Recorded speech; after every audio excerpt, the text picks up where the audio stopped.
இறைவன் கொடுத்த வெகுமதிகளுக்கு கைமாறு என்ன தெரியுமா? அவனுக்கு நன்றி சொல்ல வேண்டும். நன்றி கூட இல்லாமல் செய் நன்றி கொன்றாற் போல இறைவனுக்கே எதிர்ப்பாக பேசுவதும், அவன் ஆயத்துகள் ஓதப்பட்ட போது இது சூனியம் என்று பேசியதும் மன்னிக்க முடியாத குற்றங்கள்.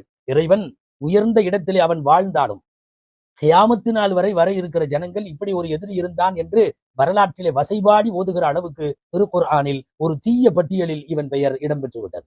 ஸல்லல்லாஹு அலைஹி வஸல்லம் பிரச்சார காலத்தை எல்லாம் முடித்து ஹிஜ்ரத்து காலத்திற்கு வந்து நாயகம் மதீனாவுக்கு போய் சேர்ந்த 3 மாசத்துல தகவல் வருது, வலீத் இப்னு முகைரா இறந்து விட்டான். வயசு 95. இவருடைய மகனுகள்ல ஒருத்தர் வலீத், பையன் பேரும் வலீது, அத்தா பேரும் வலீத், வலீத் இப்னு வலீத். அவர் முஸ்லிமானவர். இவர் பசங்கள்ல ஒருத்தர் காலித் இப்னு வலீத் ரலியல்லாஹு அன்ஹு, இஸ்லாத்தினுடைய பெரிய படை தளபதி. அந்த குடும்பத்துல நிறைய பேருக்கு இஸ்லாமிய வாய்ப்பு கிடைத்தது. அவர்களை எல்லாம் பெற்ற தந்தை அல்லாஹ்வின் விரோதியாகவே அறியப்பட்டவர்.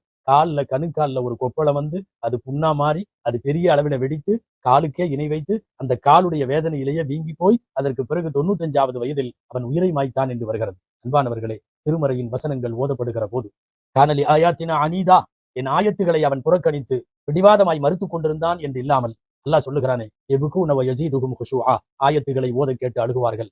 இதா சமிஉ மா உன்ஸில இலர் ரசூல், ரசூலுக்கு இறக்கி வைக்கப்பட்ட குர்ஆனை கேட்டால் தவல்லவ் வ அயுனுஹும் தஃபீது மினத் தம்இ, அவர்கள் கண்களிலே கண்ணீர் வடித்துக் கொண்டு போவார்கள் என்று திருமறையின் வசனங்களால் அப்படிப்பட்ட நல்ல தாக்குதலுக்கு உள்ளாக வேண்டும்